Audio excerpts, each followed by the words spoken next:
Uncle Tom's Cabin, by Harriet Beecher Stowe. Chapter 20. Topsy.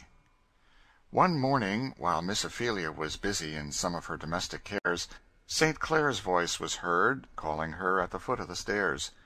"Come down here, cousin. I've something to show you." "What is it?" said Miss Ophelia, coming down with her sewing in her hand.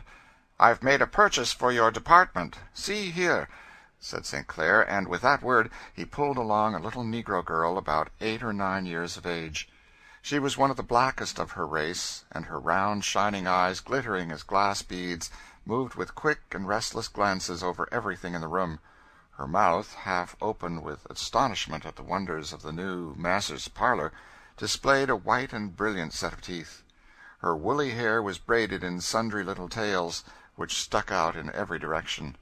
The expression of her face was an odd mixture of shrewdness and cunning, over which was oddly drawn, like a kind of veil, an expression of the most doleful gravity and solemnity. She was dressed in a single filthy ragged garment made of bagging, and stood with her hands demurely folded before her. Altogether there was something odd and goblin-like about her appearance, something, as Miss Ophelia afterwards said, so heathenish as to inspire that good lady with utter dismay, and turning to St. Clair she said, "Augustine, what in the world have you brought that thing here for?" "For you to educate, to be sure, and train in the way she should go. I thought she was rather a funny specimen in the Jim Crow line. Here, Topsy," he added, giving a whistle, as a man would to call the attention of a dog, "give us a song now, and show us some of your dancing." The black, glassy eyes glittered with a kind of wicked drollery, and the thing struck up, in a clear, shrill voice, an odd negro melody, to which she kept time with her hands and feet, spinning round, clapping her hands, knocking her knees together in a wild, fantastic sort of time, and producing in her throat all those odd guttural sounds which distinguish the native music of her race. And finally, turning a somerset or two, and giving a prolonged closing note, as odd and unearthly as that of a steam-whistle, she came suddenly down on the carpet, and stood with her hands folded, and a most sanctimonious expression of meekness and solemnity over her face, only broken by the cunning glances which she shot askance from the corners of her eyes. Miss Ophelia stood silent, perfectly paralyzed with amazement. St. Clair, like a mischievous fellow as he was, appeared to enjoy her astonishment, and, addressing the child again, said, "Topsy, this is your new mistress. I'm going to give you up to her. See now that you behave yourself." "Yes, massa," said Topsy, with sanctimonious gravity, her wicked eyes twinkling as she spoke. "You're going to be good, Topsy, you understand?" said St. Clair. "Oh, yes, massa," said Topsy, with another twinkle, her hands still devoutly folded. "Now, Augustine, what upon earth is this for?" said Miss Ophelia. "Your house is so full of these little plagues now that a body can't set down their foot without treading on 'em. I get up in the morning and find one asleep behind the door, and see one black head poking out from under the table, one lying on the door-mat, and they are moping and mowing and grinning between all the railings, and tumbling over the kitchen floor. What on earth did you want to bring this one for?" "For you to educate, didn't I tell you? You're always preaching about educating. I thought I would make you a present of a fresh-caught specimen, and let you try your hand on her, and bring her up in the way she should go." "I don't want her, I am sure. I have more to do with 'em now than I want to." "That's you Christians all over. You'll get up a society, and get some poor missionary to spend all his days among just such heathen. But let me see one of you that would take one into your house with you, and take the labor of their conversion on yourselves. No, when it comes to that, they are dirty and disagreeable, and it's too much care, and so on." "Augustine, you know I didn't think of it in that light," said Miss Ophelia, evidently softening.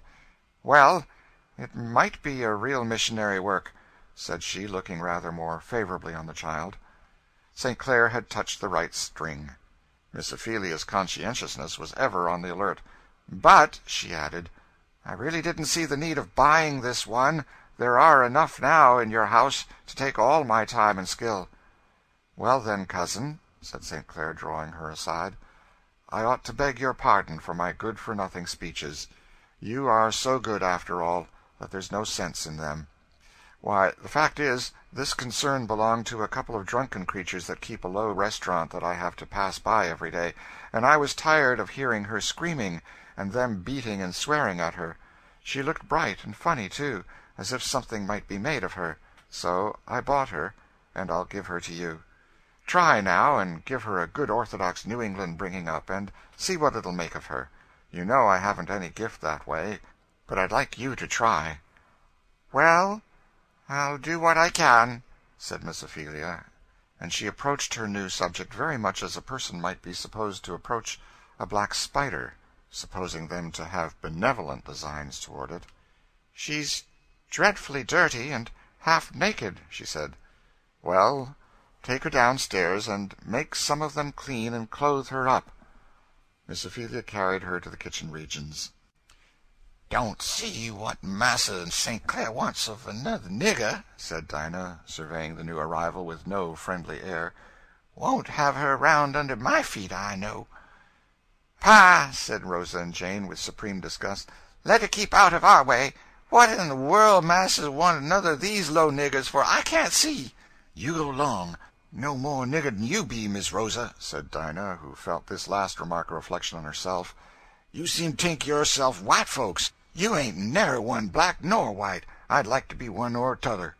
Miss Ophelia saw that there was nobody in the camp that would undertake to oversee the cleansing and dressing of the new arrival, and so she was forced to do it herself, with some very ungracious and reluctant assistance from Jane. It is not for ears polite to hear the particulars of the first toilet of a neglected, abused child. In fact, in this world, multitudes must live and die in a state that it would be too great a shock to the nerves of their fellow mortals even to hear described. Miss Ophelia had a good, strong, practical deal of resolution, and she went through all the disgusting details with heroic thoroughness, though, it must be confessed, with no very gracious air, for endurance was the utmost to which her principles could bring her. When she saw, on the back and shoulders of the child, great welts and calloused spots, ineffaceable marks of the system under which she had grown up thus far, her heart became pitiful within her. "See there," said Jane, pointing to the marks. "Don't that show she's a limb? We'll have fine works with her, I reckon. I hate these nigger young'uns, so disgusting. I wonder that Massa would buy her." The young'un alluded to heard all these comments with a subdued and doleful air which seemed habitual to her, only scanning, with a keen and furtive glance of her flickering eyes, the ornaments which Jane wore in her ears. When arrayed at last in a suit of decent and whole clothing, her hair cropped short to her head, Miss Ophelia, with some satisfaction, said she looked more Christian-like than she did, and in her own mind began to mature some plans for her instruction. Sitting down before her, she began to question her. "How old are you, Topsy?" "Dunno, missus," said the image, with a grin that showed all her teeth. "Don't know how old you are? Didn't anybody ever tell you? Who was your mother?" "Never had none," said the child, with another grin. "Never had any mother? What do you mean? Where were you born?" "Never was born," persisted Topsy, with another grin that looked so goblin-like that, if Miss Ophelia had been at all nervous, she might have fancied that she had got hold of some sooty gnome from the land of diablerie. But Miss Ophelia was not nervous, but plain and businesslike, and she said, with some sternness, "You mustn't answer me in that way, child. I'm not playing with you.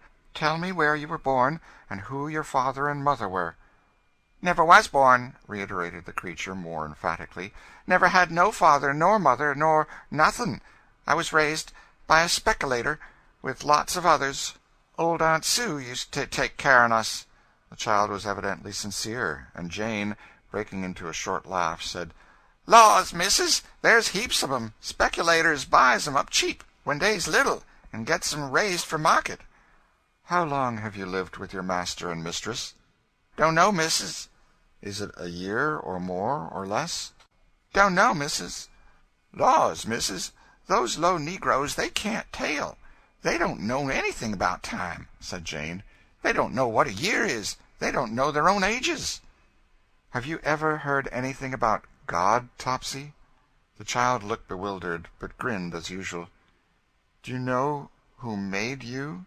"Nobody as I knows on," said the child with a short laugh. The idea appeared to amuse her considerably, for her eyes twinkled, and she added, "I expect I'd growed. Don't think nobody never made me." "Do you know how to sew?" said Ophelia, who thought she would turn her inquiries to something more tangible. "No, missus." "What can you do? What did you do for your master and mistress?" "Fetch water, and wash dishes, and rub knives, and wait on folks." "Were they good to you?" "'Spect they was," said the child, scanning Miss Ophelia cunningly. Miss Ophelia rose from this encouraging colloquy. St. Clair was leaning over the back of her chair. "You find virgin soil there, cousin. Put in your own ideas. You won't find many to pull up." Miss Ophelia's ideas of education, like all her other ideas, were very set and definite, and of the kind that prevailed in New England a century ago, and which are still preserved in some very retired and unsophisticated parts where there are no railroads. As nearly as could be expressed, they could be comprised in very few words: to teach them to mind when they were spoken to teach them the catechism, sewing and reading, and to whip them if they told lies. And though, of course, in the flood of light that is now poured on education, these are left far away in the rear, yet it is an undisputed fact that our grandmothers raised some tolerably fair men and women under this regime, as many of us can remember and testify. At all events, Miss Ophelia knew of nothing else to do, and therefore applied her mind to her heathen with the best diligence she could command.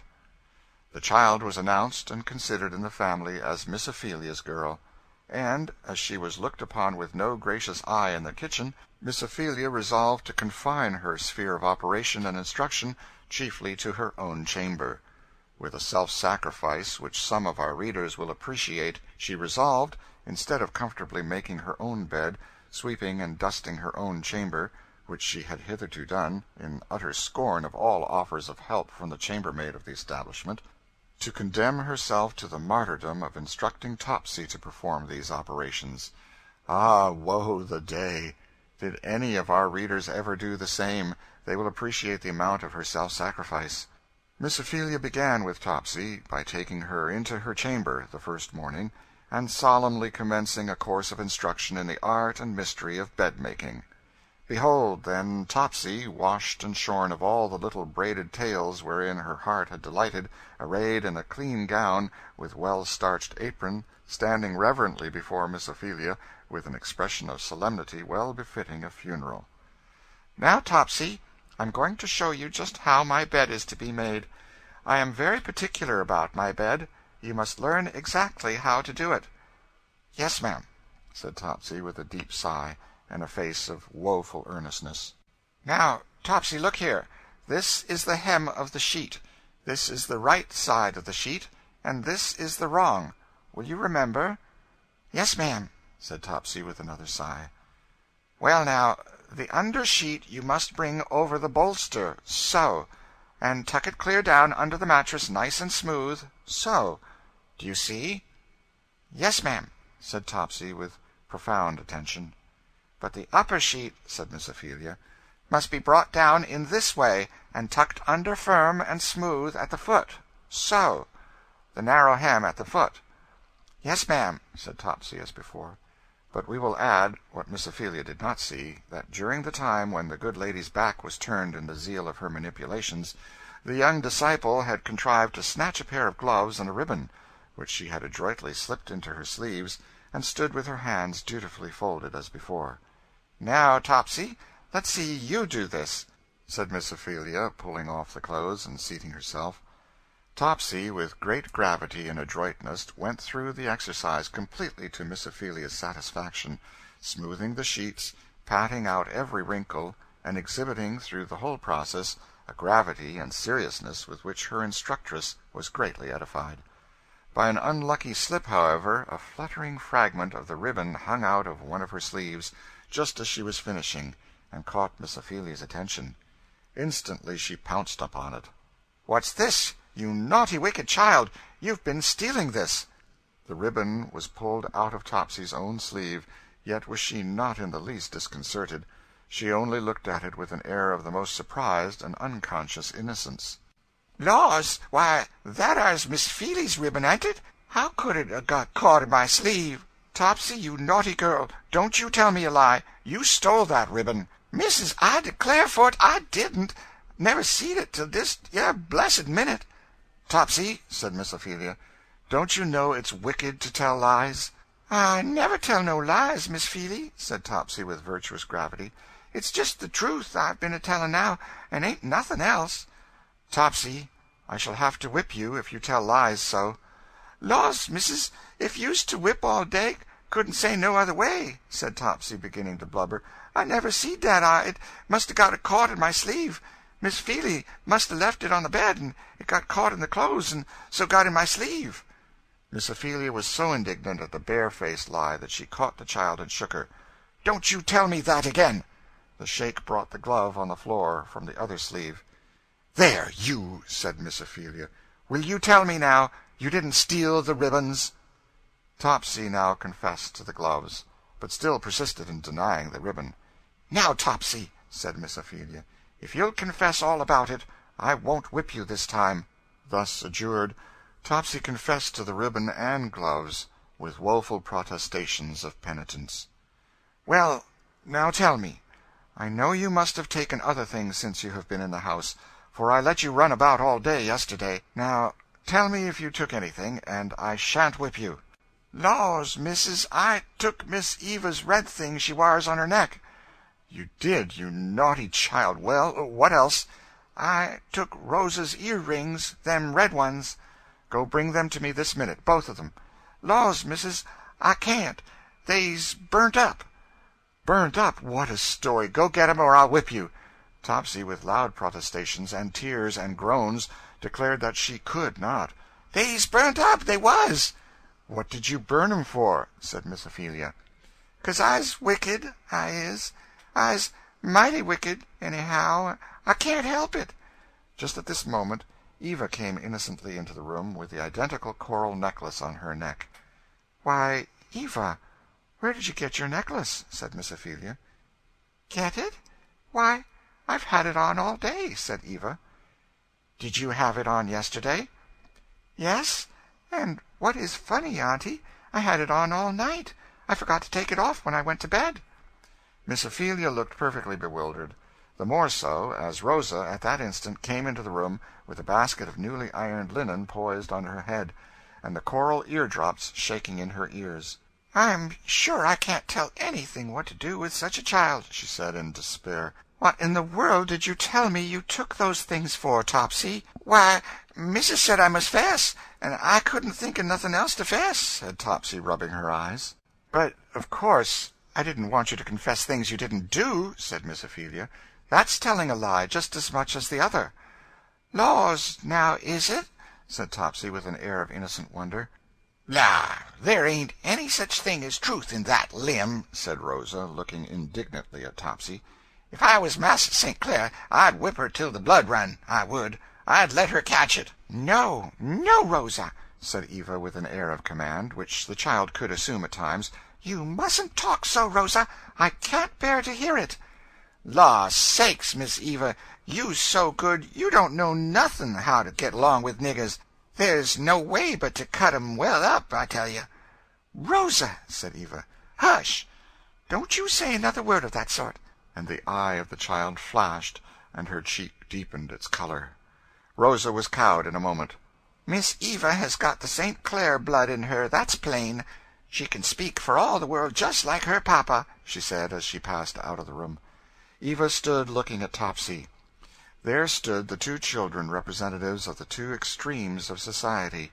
The fair, high-bred child with her golden head, her deep eyes, her spiritual, noble brow, and prince-like movements, and her black, keen, subtle, cringing, yet acute neighbor.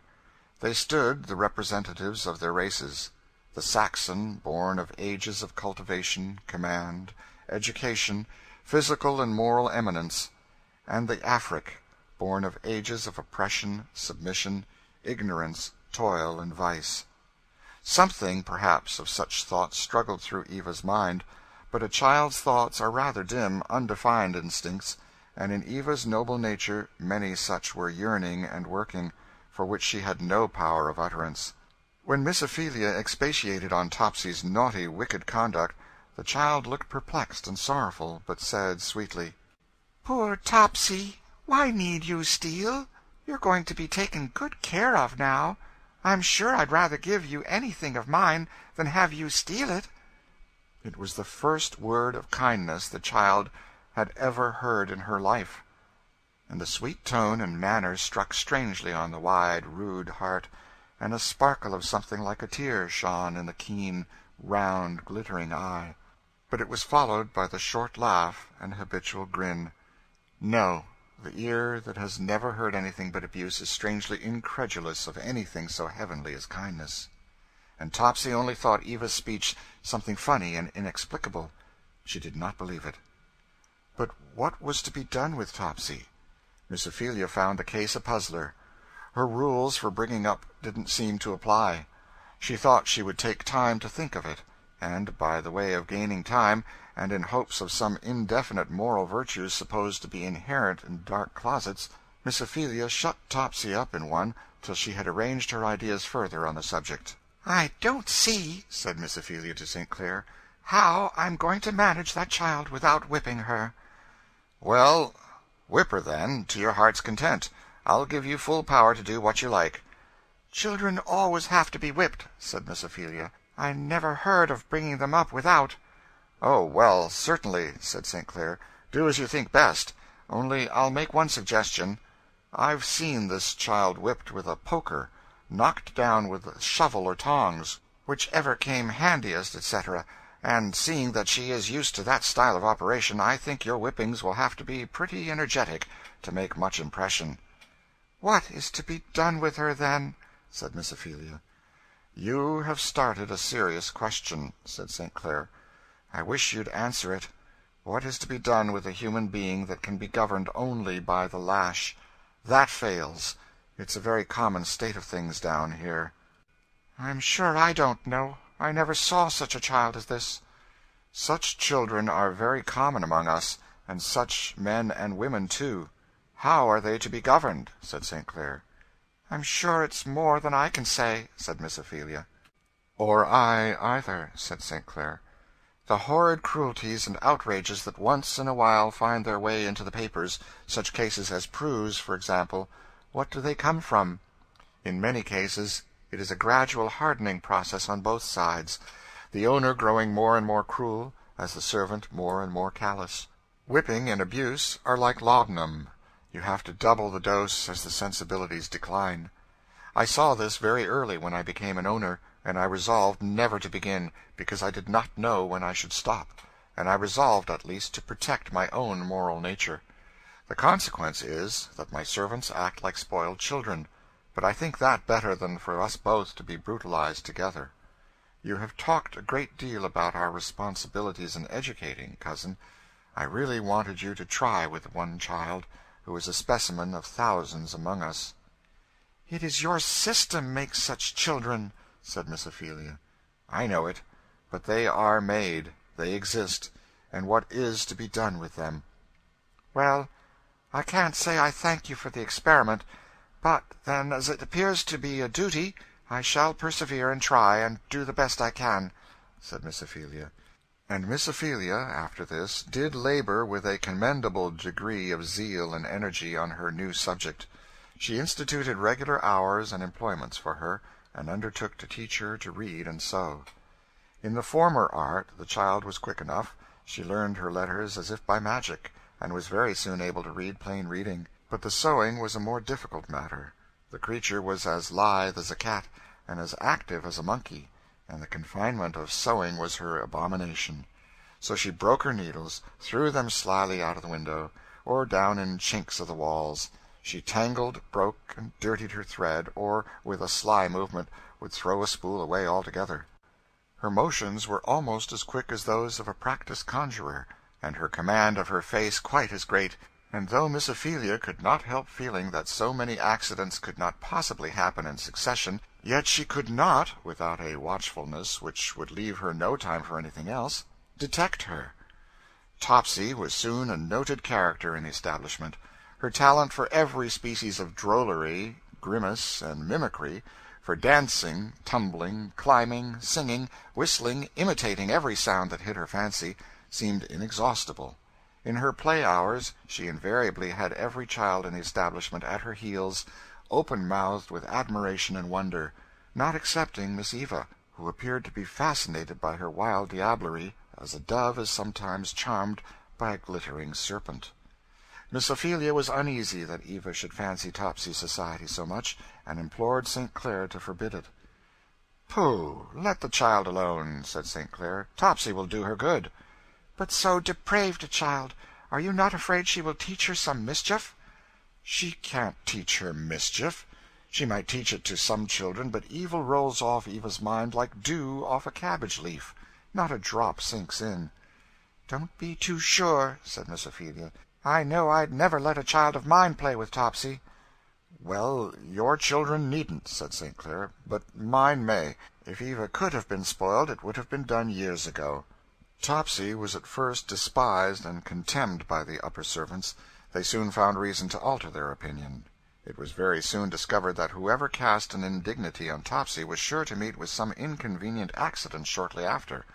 Either a pair of earrings or some cherished trinket would be missing, or an article of dress would be suddenly found utterly ruined, or the person would stumble accidentally into a pail of hot water, or a libation of dirty slop would unaccountably deluge them from above when in full gala dress; and on all these occasions, when investigation was made, there was nobody found to stand sponsor for the indignity. Topsy was cited and had up before all the domestic judicatories, time and again, but always sustained her examinations with most edifying innocence and gravity of appearance.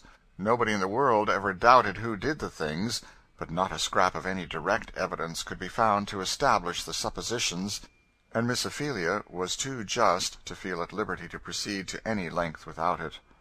The mischiefs done were always so nicely timed, also, as further to shelter the aggressor. Thus the times for revenge on Rosa and Jane, the two chambermaids, were always chosen in those seasons when, as not unfrequently happened, they were in disgrace with their mistress, when any complaint from them would of course meet with no sympathy. In short, Topsy soon made the household understand the propriety of letting her alone, and she was let alone accordingly. Topsy was smart and energetic in all manual operations, learning everything that was taught her with surprising quickness. With a few lessons she had learned to do the proprieties of Miss Ophelia's chamber in a way with which even that particular lady could find no fault. Mortal hands could not lay spread smoother, adjust pillows more accurately, sweep and dust and arrange more perfectly than Topsy when she chose, but she didn't very often choose. If Miss Ophelia, after 3 or 4 days of careful patient supervision, was so sanguine as to suppose that Topsy had at last fallen into her way, could do without overlooking, and so go off and busy herself about something else. Topsy would hold a perfect carnival of confusion for some 1 or 2 hours. Instead of making the bed, she would amuse herself with pulling off the pillow-cases, butting her woolly head among the pillows, till it would sometimes be grotesquely ornamented with feathers sticking out in various directions. She would climb the posts, and hang head downward from the tops, flourish the sheets and spreads all over the apartment, dress the bolster up in Miss Ophelia's night-clothes, and enact various performances with that, singing and whistling and making grimaces at herself in the looking-glass. In short, as Miss Ophelia phrased it, raising Cain generally. On one occasion Miss Ophelia found Topsy with her very best scarlet India Canton crape shawl wound round her head for a turban, going on with her rehearsals before the glass in great style. Miss Ophelia having, with carelessness most unheard of in her, left the key, for once, in her drawer. "Topsy," she would say, when at the end of all patience, "what does make you act so?" "Dunno, missus. I spect 'cause I so wicked." "I don't know anything what I shall do with you, Topsy." "Law, missus, you must whip me. My old missus allers whip me. I ain't used to work unless I gets whipped." "Why, Topsy, I don't want to whip you. You can do well, if you've a mind to. What is the reason you won't?" "Laws, missus, I used to whipping. I spects it's good for me." Miss Ophelia tried the recipe, and Topsy invariably made a terrible commotion, screaming, groaning, and imploring, though half an hour afterwards, when roosted on some projection of the balcony, and surrounded by a flock of admiring young uns, she would express the utmost contempt of the whole affair. "Law, Miss Feely Whip wouldn't kill a skeeter, her whippings. Oughter see how old Mas'r made the flesh fly. Old Mas'r knowed how." Topsy always made great capital of her own sins and enormities, evidently considering them as something peculiarly distinguishing. "Law, you niggers," she would say to some of her auditors, "does you know you's all sinners? Well, you is, everybody is. White folks is sinners, too. Miss Feely says so, but I s'pects niggers is the biggest ones. But, Lord, you ain't any on you up to me. I's so awful wicked, there can't nobody do nothing with me. I used to keep old missus a-swaring at me half the time. I s'pect I's the wickedest critter in the world." And Topsy would cut a somerset and come up brusque and shining on a higher perch, and evidently plume herself on the distinction. Miss Ophelia busied herself very earnestly on Sundays, teaching Topsy the catechism. Topsy had an uncommon verbal memory, and committed with a fluency that greatly encouraged her instructress. "What good do you expect it is going to do her?" said St. Clair. "Why, it always has done children good. It's what children always have to learn, you know," said Miss Ophelia. "Understand it or not," said St. Clair. "Oh, children never understand it at the time, but after they are grown up it'll come to them." "Mine hasn't come to me yet," said St. Clair, "though I'll bear testimony that you put it into me pretty thoroughly when I was a boy." "Ah, you were always good at learning, Augustine. I used to have great hopes of you," said Miss Ophelia. "Well, haven't you now?" said St. Clair. "I wish you were as good as you were when you were a boy, Augustine." "So do I, that's a fact, cousin," said St. Clair. "Well, go ahead and catechize, Topsy. Maybe you'll make out something yet."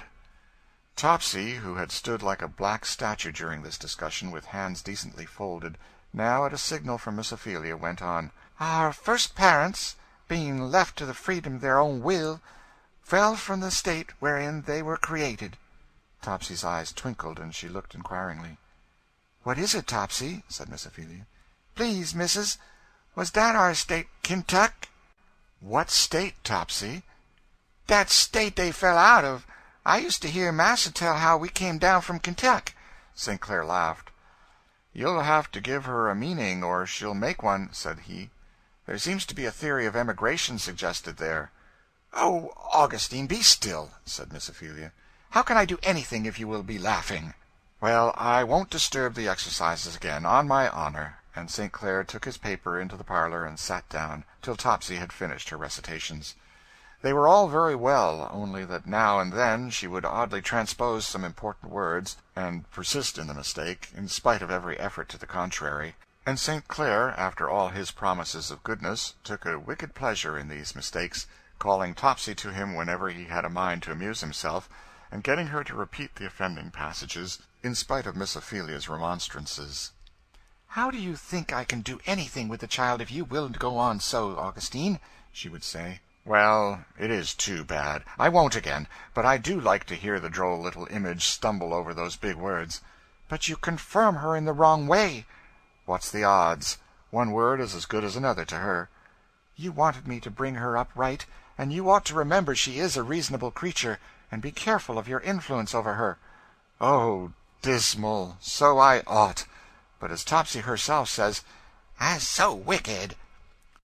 In very much this way Topsy's training proceeded, for a year or two, Miss Ophelia worrying herself from day to day with her as a kind of chronic plague, to whose inflictions she became in time as accustomed as persons sometimes do to the neuralgia or sick headache.